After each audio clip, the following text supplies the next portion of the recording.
நமஸ்காரம். வரலட்சுமி நோன்பு 2026 எப்படி போச்சு எங்கள் ஆற்றுல? என்ன மாதிரியான டெக்கரேஷன், அம்பாளுக்கு என்ன மாதிரிலாம் ஆபாவனை பண்ணோம், என்ன மாதிரியான அலங்காரம்லாம் பண்ணோம் அப்படின்னு சொல்லிட்டு இந்த வீடியோவில் நம்ம பார்க்கலாம். ஸோ ஒன் பை ஒன்னாக உங்களுக்கு நான் எக்ஸ்பிளைன் பண்ணுறேன் என்னன்னு சொல்லிட்டு.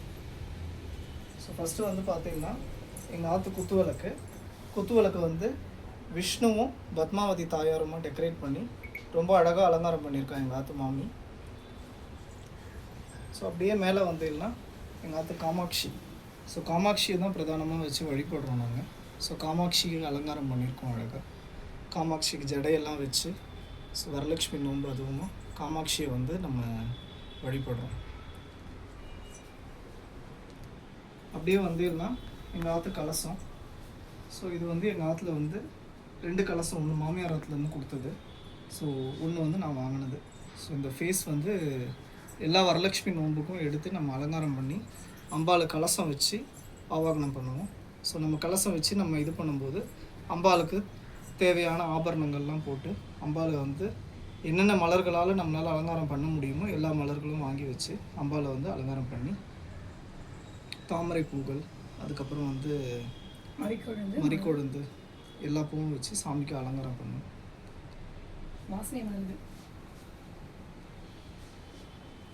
அதுக்கப்புறம் பார்த்தீங்கன்னா இந்த வருஷம் வந்து நம்ம வந்து புதுசாக வந்து கோலாப்பூர் மகாலட்சுமியை வந்து இந்த வாட்டி வந்து நம்ம வந்து வரலட்சுமி நோன்புக்கு வந்து ஆவாகனம் பண்ணியிருக்கோம். கோலாப்பூர் மகாலட்சுமி அப்படின்னா ஸோ இந்த உலகத்திலேயே வந்து பார்த்தீங்கன்னா ஆண்டாளுக்குன்னு ஒரு தனி சன்னதி உண்டு. அந்த ஆண்டாள் தனி சன்னதி வந்து பார்த்தீங்கன்னா எப்படி வந்து ஆண்டாளை மட்டும் பிரதானமாக வச்சு வழிபடுறாலோ அதே மாதிரி மகாலட்சுமிக்குன்னு ஒரு சன்னதி உண்டு. ஸோ அந்த சன்னதி வந்து எங்கே இருக்குன்னா கோலாப்பூரில் இருக்குது. ஸோ இது வந்து கோலாப்பூரில் இருக்கிற இடத்துல வந்து மகாலட்சுமியை மட்டும் பிரதானமாக வச்சு வழிபடுற ஒரு பெரிய சன்னதி இது. ஸோ நம்ம எப்படி வந்து நம்ம திருப்பதிக்கு போகும்போது பத்மாவதி தாயாரை பார்த்துட்டு நம்ம பெருமாளை வந்து சேவிப்போமோ அதே மாதிரி மகாராஷ்டிராவில் இருக்கிறவா என்ன பண்ணுவான்னா பெருமாளை சேவிச்சுட்டு கோலாப்பூரில் இருக்கிற மகாலட்சுமியை பார்த்துட்டு தான் அதுக்கப்புறம் தான் ஆற்றுக்கு போவாள். ஸோ அப்போ தான் அவங்களோட வேண்டுதல் வந்து நிறைவேறும் அப்படின்றது வந்து ஐதீகம். அங்கே இருக்கிறவா எல்லாருமே வந்து இதுதான் ஃபாலோ பண்ணிட்டு இருக்காங்க. ஸோ இப்போ வந்து பார்த்தீங்கன்னா இந்த மகாலட்சுமிக்கு அப்படின்றது வந்து கோலாப்பூரில் இருக்கிறவால என்ன பண்ணுவான்னா அவளை வந்து அம்பாபாய் அப்படின்னு சொல்லி தான் அழைப்பாள். அம்பாபாய் அப்படின்னா என்ன அர்த்தம்னா மதர், இங்கிலீஷில், தமிழில் வந்து தாய் அப்படின்னு அர்த்தம்.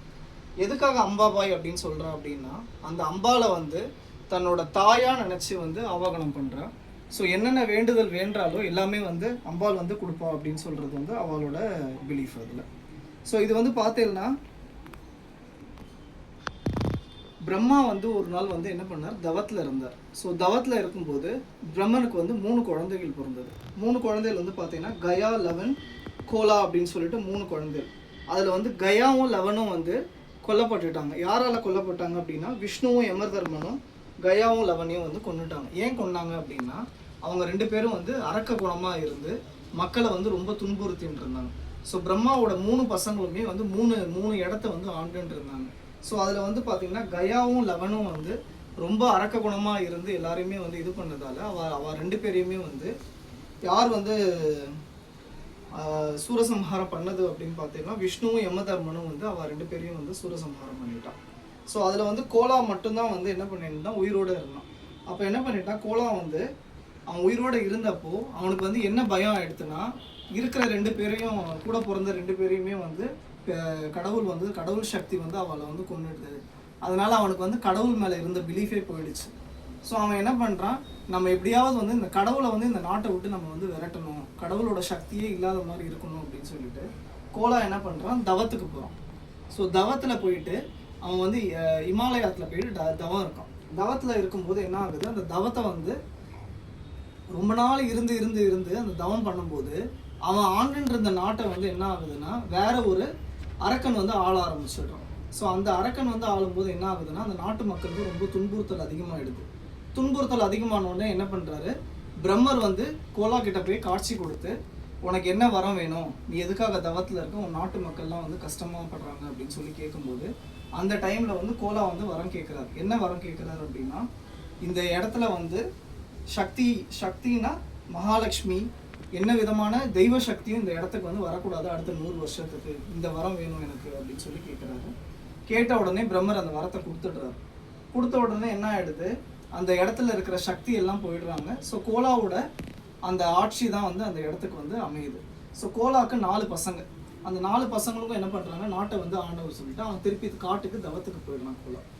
அந்த 4 பசங்களும் வந்து ஆளும்போது என்ன ஆகுதுன்னா, ரொம்ப வந்து மக்கள் எல்லாம் துன்புறுத்தி ரொம்ப இது பண்ணும்போது அந்த 4 பசங்களையுமே வந்து ரொம்ப துன்புறுத்தலுக்கும் ரொம்ப இதுவாகிறாங்க, ஆளாகிறாங்க. அதுக்கப்புறம் வந்து கோலா வந்து என்ன பண்ணுறான், அந்த 4 பசங்களும் வந்து இறந்துடுறாங்க. இறந்ததுக்கப்புறம் கோலா வந்து என்ன பண்ணுறான், தவத்தில் இருக்கும்போது ஒரு வரம் ஒன்று கேட்டுட்டு வந்தான்ல, 100 வருஷம் இந்த சாமி இருக்கக்கூடாது அப்படின்னு சொல்லிட்டு இந்த இடத்துக்கு வந்துக்கலாம். அந்த 100 வருஷம் முடிச்சதுக்கப்புறமா என்ன ஆயிருக்கு, 100 வருஷம் முடிச்சதுக்கப்புறமா எல்லா சாமியும், விஷ்ணு, பிரம்மர், அதுக்கப்புறம் வந்து சிவன், பார்வதி எல்லாருமே என்ன பண்ணுறாங்க, அந்த இடத்த நோக்கி வராங்க. மக்களை வந்து நம்ம எப்படியாவது வந்து காப்பாற்றணும் இவங்ககிட்ட இருந்து அப்படின்னு சொல்லிட்டு. ஸோ அந்த டைமில் வரும்போது என்ன ஆகுது, கோலா மட்டும்தான் அந்த இடத்துல வந்து உயிரோடு இருக்கான். ஸோ கோலா என்ன பண்ணுறான், அவன் வந்து சண்டை போடுறான். தெய்வத்தோட சண்டை போடும்போது என்ன ஆகுறதுன்னா, சண்டை போடும்போது எல்லா சக்தியும் ஒரே டைமில் வரும்போது அவனால் அந்த சக்தியை வந்து மீண்டுட்டு அவனால் திருப்பி எழுந்து வர முடியல. ஸோ திருப்பி சம்ஹாரம் பண்ணும்போது என்ன ஆகுறதுன்னா, ஒரு லெவல் ஆஃப் ஸ்டேஜ் வரும்போது சிவன் வந்து என்ன சொல்கிறார், கோலா நீ வந்து உயிர் வந்து போகுது, உனக்கு கடைசியாக உனக்கு ஒரு சான்ஸ் கொடுக்குறேன், என்ன வரம் வேணும் அப்படின்னு கேளு அப்படின்னு சொல்லி கேட்குறாரு. ஸோ சிவன் சொல்லும்போது கோலா என்ன சொல்கிறான்னா, இந்த இடத்துல வந்து என்னை சம்ஹாரம் பண்ணணும் அப்படின்னா அது வந்து லக்ஷ்மியால் மட்டும்தான் முடியணும். அந்த சக்தி வந்து 16 கைகள் கொண்டு 16 கரங்களோட 16 சக்திகளோட வந்து என்னை வந்து சம்ஹாரம் பண்ணணும் அப்படின்னு சொல்லி வேண்டிக்கிறான். ஸோ அது மட்டும் இல்லாமல் என்னை சம்ஹாரம் பண்ணுற அன்னைக்கு அதே மாதிரி எல்லா வருஷமும் அதே நாளில் இந்த ஊர் மக்கள் வந்து கோலா அப்படின்னா வந்து ஒரு பூசணி அப்படின்னு சொல்லுவாங்க, அந்த பூசணியை வந்து சம்ஹாரம் பண்ணணும், அந்த டேவை வந்து எல்லாருமே சம்ஹாரம் பண்ணி என்னை வந்து வழிபடணும் அப்படின்ற மாதிரி அவன் வந்து சொல்லியிருக்கான். ஸோ அப்போ என்ன பண்ணுறாங்க, மகாலட்சுமி வந்து அந்த இடத்துல 16 கரங்களை கொண்டு அவனை வந்து சம்ஹாரம் பண்ணுறாங்க. எப்போ சம்ஹாரம் பண்ணுறா அப்படின்னா, நம்மளோட சாரதா நவராத்திரியில் 5வது நாள் தான் இந்த சம்ஹாரன்றது வந்து நடக்கிறது. ஸோ எவ்ரி இயர் சாரதா நவராத்திரியோட 5வது நாள் வந்து இந்த கோலாப்பூர் மகாலட்சுமி கோவிலில் போனீங்கன்னா ரொம்ப விமர்சையாக ரொம்ப விசேஷமாக நடக்கும். என்ன பண்ணுவா அப்படின்னு பார்த்தீங்கன்னா, பூசணியை வந்து சம்ஹாரம் பண்ணுவான் அந்த இடத்துல. ஸோ அந்த மாதிரி பண்ணும்போது அவனோட வேண்டுதலும் வந்து நிறைவேறச்சு. அதே மாதிரி அந்த இடத்துல இருக்கிற அரக்கனும் போயிட்டான். ஸோ இந்த கோலாப்பூர்ன்ற இடம் எதுக்காக பேர் வந்தது அப்படின்னா, கோலான்ற ஒரு ஒரு அரக்கன் வந்து அந்த ஆண்ட இடத்தால அவன் கேட்ட வரத்தில் வந்து இந்த இடத்துக்கு வந்து என்னோட பேர் தான் வைக்கணும் அப்படின்னு சொல்லி வேண்டியிருந்தான். ஸோ சிவபெருமான் என்ன சொன்னார், சரி ஓகே நீ சொன்ன மாதிரியே பண்ணிக்கோ அப்படின்னு சொல்லிட்டு அந்த இடத்துக்கு வந்து கோலாப்பூர் அப்படின்னு பேர் வச்சு, அந்த இடத்துல மகாலட்சுமி வந்து 16 கரங்களை கொண்டு சம்ஹாரம் பண்ணதால மகாலட்சுமியை பிரதானமாக வச்சு வழிபடுற ஒரு பெரிய ஸ்தலம் அது. இது வந்து சக்தி பீடத்தில் வந்து ஒரு சக்தி பீடமாக வந்து இன்னும் வந்து இருக்குது. ஸோ நம்மளால் முடிஞ்சதுன்னா மகாராஷ்டிரா சைடு நீங்கள்லாம் போனீங்கன்னா கோலாப்பூர் மகாலட்சுமியை போய் சேவிங்க. ரொம்ப சக்தி வாய்ந்த ஒரு மகாலட்சுமி. ஸோ இவ வந்து எப்படின்னா, நான் வந்து கேட்ட வரங்களை வந்து உடனே கொடுப்பா அப்படின்னு சொல்கிறது வந்து எல்லாரோட பிலீஃபாக இருக்குது. நம்பி நம்ம வந்து அவளை வந்து வணங்குவோம். அதே மாதிரி அவளோட சக்தியுள்ள இருக்கிற அவளால் நமக்கு வந்து என்னென்ன நடக்கணுமோ எல்லா நல்லதும் நமக்கு நடக்கும். ஸோ இங்கே பார்த்தீங்கன்னா எங்கள் ஆற்றுல வந்து கோலாப்பூர் மகாலட்சுமியை எங்களால் முடிஞ்ச வரைக்கும் எவ்வளோ அழகாக நம்மளை வந்து அவளை வந்து பாவிச்சு அவளை வந்து நம்ம சேவிக்கணும் அப்படின்னு சொல்லிட்டு அவளுக்கு நவரத்தினத்தால் நம்ம வந்து அலங்காரம் பண்ணியிருக்கோம். ஸோ ஒரு ரத்தினத்தாலையும் அவளை வந்து நம்ம அலங்கரித்து, ஸோ மகாலட்சுமி அப்படின்னாலே ஒரு அலங்கார பிரியர் தான்.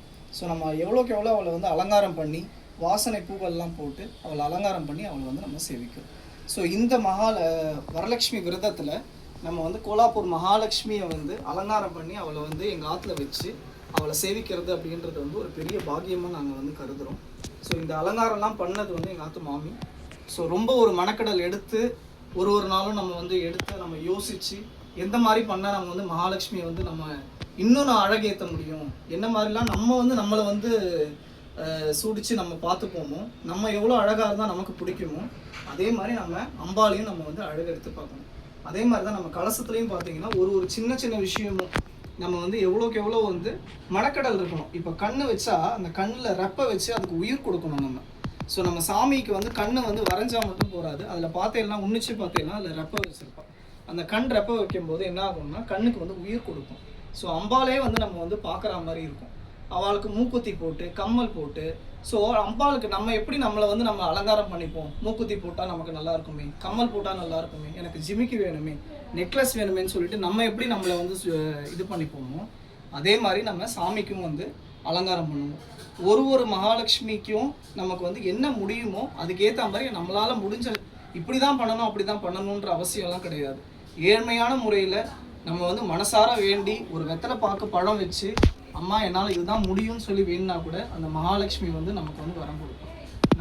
நமக்குன்னு முடியும் போது நம்மளால் என்ன மாதிரி அவளுக்கு அலங்காரம் பண்ண முடியுமோ அவ்வளோ அழகாக நம்ம அலங்காரம் பண்ணணும்.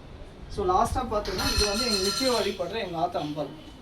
ஸோ எங்கள் ஆத்த அம்பாவை பத்மாசன கோலத்தில் உட்கார வச்சு அமர வச்சு அவளுக்கு அழகாக ஒரு ஜடை வச்சு அவளுக்கு அழகாக நமக்கு வந்து காசு மாலையில் பார்த்தீங்கன்னா இங்கே போட்டிருப்பாள்.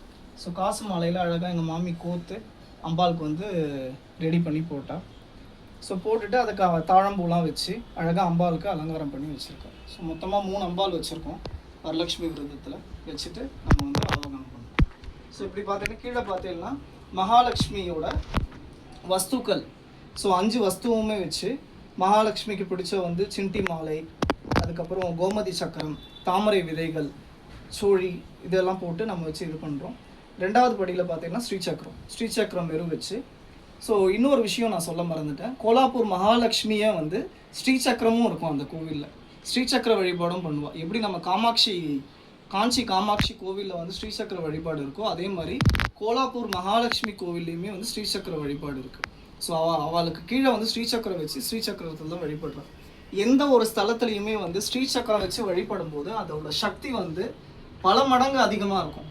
நம்ம ஒரு சாதாரண ஒரு கோவிலுக்கு போயிட்டு வரத்துக்கும் ஸ்ரீசக்கரம் வச்சு வழிபடுற கோவிலுக்கு போயிட்டு வரத்துக்கும் நிறைய டிஃப்ரென்ஸ் இருக்குது. அதோட பாசிட்டிவ் வைப்ரேஷன் எல்லாமே வந்து ரொம்ப அதிகமாக இருக்கும். நம்ம வந்து நல்லதை நினச்சி நம்ம வந்து ஒரு கோவிலுக்கு போய் வேண்டிட்டு வரும்போது நமக்கு நல்லதே நடக்கும்.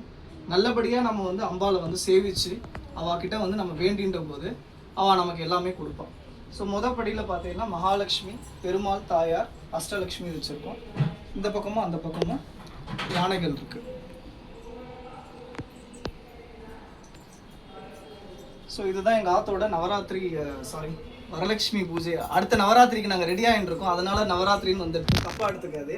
ஸோ இப்போ எப்படிலாம் வந்து நம்ம வந்து வரலட்சுமி பூஜையை வந்து நம்ம எந்த மாதிரியெல்லாம் நம்ம வரலட்சுமியை வந்து வணங்கலாம், எந்த மாதிரி வரலட்சுமியை வந்து நம்ம அலங்காரம் பண்ணலாம், எந்த மாதிரிலாம் வரலட்சுமி வந்து எந்தெந்த இடத்துலலாம் இருக்கா, வரலட்சுமிக்குன்னு ஒரு கோவில் இருக்கா அப்படின்னு வந்து நம்ம எவ்வளோ நாள் யோசிச்சிருப்போம். நானுமே யோசிச்சிருந்தேன், வரலட்சுமிக்கு கோவிலா, லக்ஷ்மிக்கு ஒரு கோவிலா அப்படின்ட்டுங்க. அப்புறம் தான் பார்க்கும்போது இந்த மாதிரி ஒரு கோவில் இருக்குது, ஒரு ஊர் இருக்குது, அந்த ஊரில் இருக்கிற மக்கள்லாம் இவாளை வழிபட்டுருக்கா அப்படின்னு சொல்லிட்டு பார்க்கும்போது ரொம்ப அழகாக இருக்குது, ரொம்ப நேர்த்தியாக இருக்குது. அவளோட ஹிஸ்ட்ரியெல்லாம் பார்க்கும்போது அப்படியே மெய்சில் இருக்கிறது. நமக்கு ஒரு விஷயமும் நம்ம கேட்கும்போது இப்படிலாம் வழிபடுவாளா, இந்த மாதிரி ஒரு அம்பாள் இருக்காளா அப்படின்னு சொல்லிட்டு 16 கைகள் கொண்ட மகாலட்சுமியா அப்படின்னு சொல்லிட்டு எனக்கே ஒரு மாதிரி ஆச்சரியமாக எடுத்து இந்த மாதிரிலாம் இருந்தாளா அப்படின்னு சொல்லிட்டு. ஸோ அந்த மாதிரி ஒரு விஷயமும் நம்ம வந்து ஒரு தெய்வத்துக்குன்னு நம்ம ஒரு விஷயம் பண்ணும்போது அதில் வந்து நம்மளோட மனக்கடல் இருக்கணும்.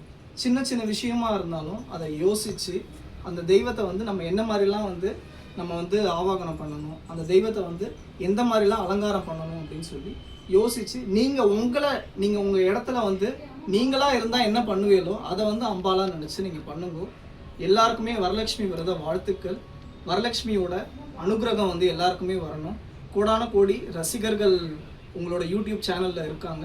எல்லா ரசிகர்களுக்குமே வந்து வரலட்சுமி விரத வாழ்த்துக்கள். நன்றி, வணக்கம்.